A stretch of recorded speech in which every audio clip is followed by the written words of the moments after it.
Alright, so here's where we are. I've taken a Sharpie and I've drawn around the template that I had. And so I'm going to be grinding a lot off the tip out here. I had some pitting here on the end. It's kind of hard to see that. I don't really want to have that on the end of the knife because by the time I grind through it and clean it up, it's just going to be way too thin.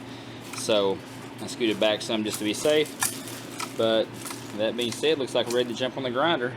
So let's go ahead and get after it.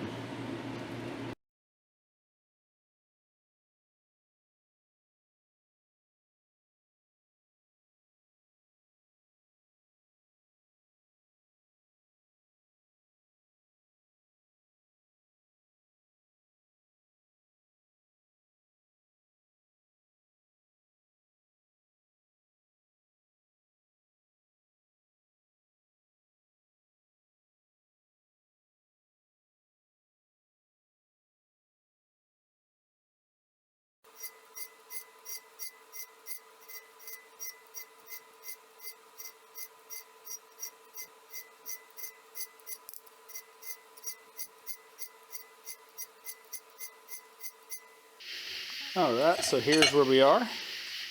We have that filed in there, that little choil area. So now I'm going to scribe the edge here with my height gauge, and then we're going to get these bevels roughed in, get this handle drilled, and then get this sucker heat treated. Alright, let's get to work.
Alright, so here's where we are right out of temper. I tempered this for 2 1-hour cycles at 400 degrees Fahrenheit. Everything went well in the quench, stayed straight, stayed true. So now it's time to jump on the grinder and get these bevels finished up and move on to the next step. Alright, let's get after it.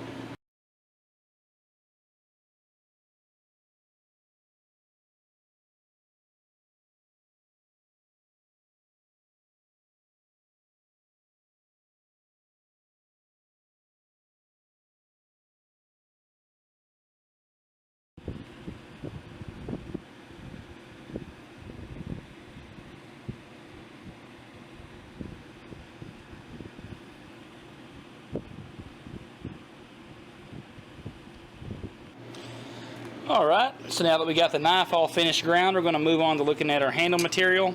I apologize if the audio is not that great. I'm having to run a fan in here because it's over 100 degrees here in the shop.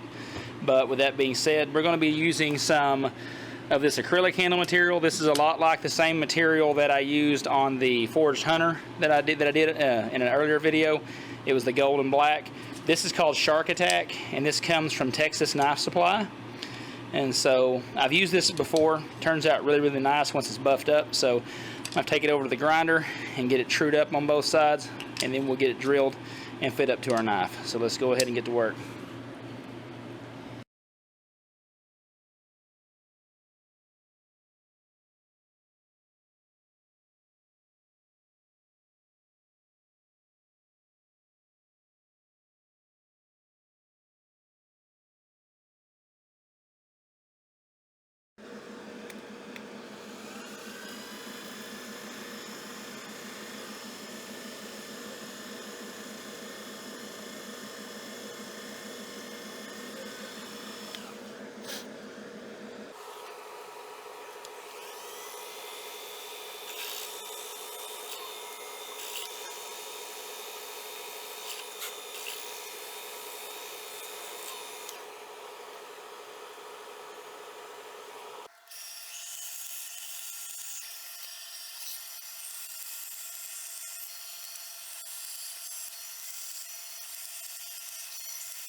Alright, so now that I got the angles ground on here, got everything cleaned up, it's time to hand sand this in preparation of buffing.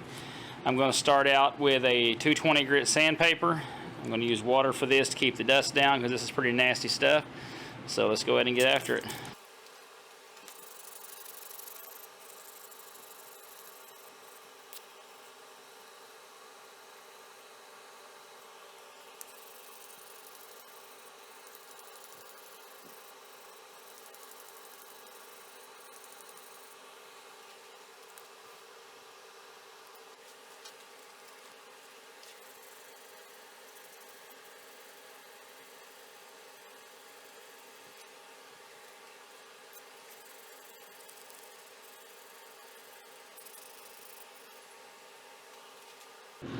Alright, I got my buffing wheel chucked up in my mill here, and I've taken the front ends of these scales up to 800 grit.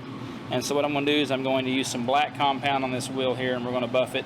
Make sure when you use this kind of handle material to buff it before you glue up, because if you don't, you can't get to it very well after it's glued up, and so your epoxy will set. You'll have some of it that's shiny and some of it that's not.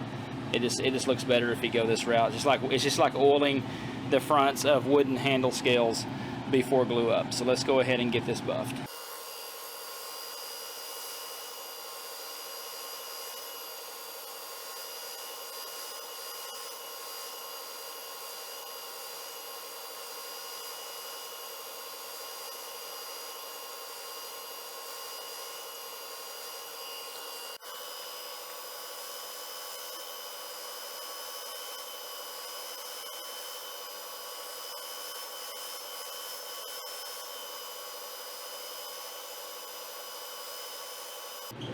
Alright, there's how we turned out. You may notice one of these sides is a little thicker, this side right here, but that's alright. I still have to come back in and grind the sides of the scales, and I'll true it up when I do that. So, but yeah, there you go. Turned out pretty nice. I can't wait to show y'all guys how it looks when the whole handle's finished up. Well, I'm going to get this glued up, and I'll catch you when we go to shape the handle. See you in a bit. Alright, so here's where we are. The glue up went real well. I used the same 5-minute Gorilla Glue epoxy that I used in the last video. I have some new epoxy coming from Pop's Knife Supply. It's the 15-minute mid-cure. It's the kind I actually prefer to work with. But the Gorilla Glue works really well. But with that being said, I'm going to pop these clamps off. I'm going to go over to the bandsaw, and I'm going to cut these pins off. You can also do that with a hacksaw. So I normally do it with the bandsaw because it's just quicker. But let's go ahead and get after it.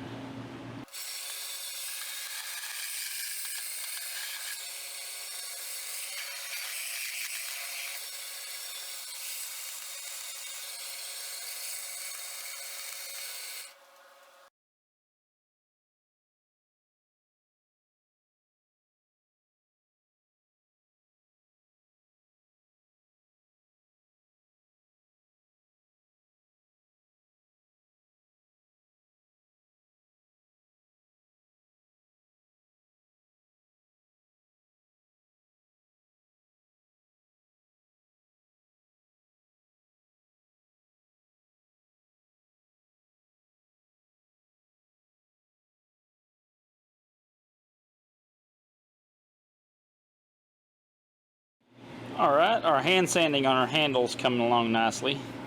I'm up to 400 grit. I'll go up to 800 before buffing on this handle. I wanted to give you a quick tip though. A lot of you knife makers that's been doing this a while probably already know about this. Some of you newer ones may not, some of you older ones may not. You can buy sandpaper that's got a backing on it that allows it to be super flexible. And this knife has a lanyard hole, and I'm going to have to sand the inside portion of that lanyard hole and these edges. And so what I did is I stuck some masking tape on the back of this sheet of sandpaper and then cut me off a thin strip. You can do it without this, but it just tears really easy. So, but this keeps it really, really strong, and that's what I'll do. That's what I'll use to get around the edges of that lanyard hole with. So, quick little tip there. You may have already known it. You may not have. Hope it helps you out. I'm gonna get back to sanding.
All right, there's how she turned out.